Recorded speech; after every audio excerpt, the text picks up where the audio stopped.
South Africa is taking on Big Tech. Google, YouTube, Facebook, X, all of them are in Pretoria's crosshairs. The government claims these platforms are destroying South African media by favoring global news outlets over local ones. Their solution? Fines, regulation, algorithm changes, and even holding these companies legally responsible for so-called misinformation. But is this really about fairness, or is it about control?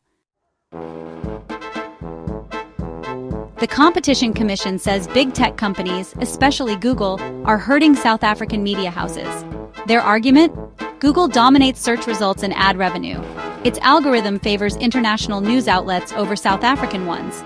Local publishers don't get an equitable share of online revenue. So to fix this, the government wants to fine Google between $16 million and $27 million per year for up to 5 years.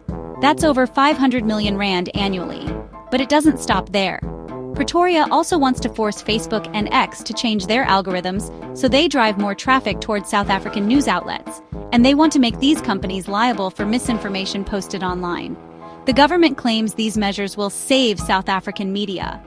But what they're not telling you is that this is just another attempt to control what you see online. This isn't the first time the ANC has tried to control the media. Remember the Secrecy Bill, a 2011 law that tried to criminalize investigative journalism? How about the SABC censorship scandals, where journalists were fired for reporting on government corruption? Or the state-funded propaganda disguised as news? Now, with independent media gaining traction on YouTube, X, and Facebook, the ANC is losing its grip. And that's why they want to rig the system, forcing these platforms to promote government-friendly news while silencing critical voices. And make no mistake, South Africans are tired of state-controlled fake news. That's why millions turn to alternative media for real information. But now, the government wants to interfere with the very platforms that give people a voice. Let's talk about the real impact of these regulations. South Africa has one of the highest unemployment rates in the world, and millions rely on online platforms to earn a living. Content creators make money through YouTube and Facebook ads. Small businesses use social media for marketing. Freelancers depend on online visibility to get jobs. But if the government forces these platforms to manipulate algorithms, what happens? Independent creators could lose their reach. Small businesses might see fewer customers. And ordinary South Africans will lose income opportunities. So, does Ramaphosa really want to create more unemployment just to keep the ANC's propaganda machine alive? Or is this about something else? This crackdown isn't happening in a vacuum. Look at the bigger picture. Recently, the US stopped aid to South Africa after Trump accused Pretoria of treating white South Africans very badly over land expropriation laws. In response, the ANC government doubled down, saying they won't be bullied.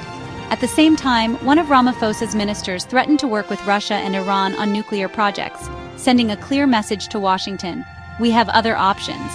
So, is this new attack on American tech giants just another way to push back against US influence? And more importantly, who will suffer the most in this political game?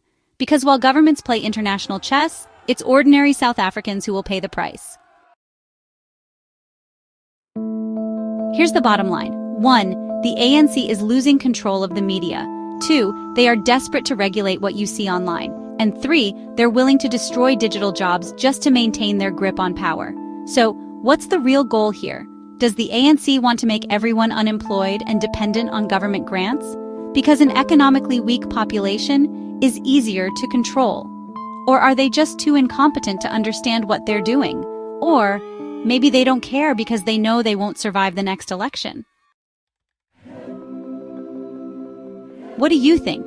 Should the government be regulating big tech, or is this just another power grab?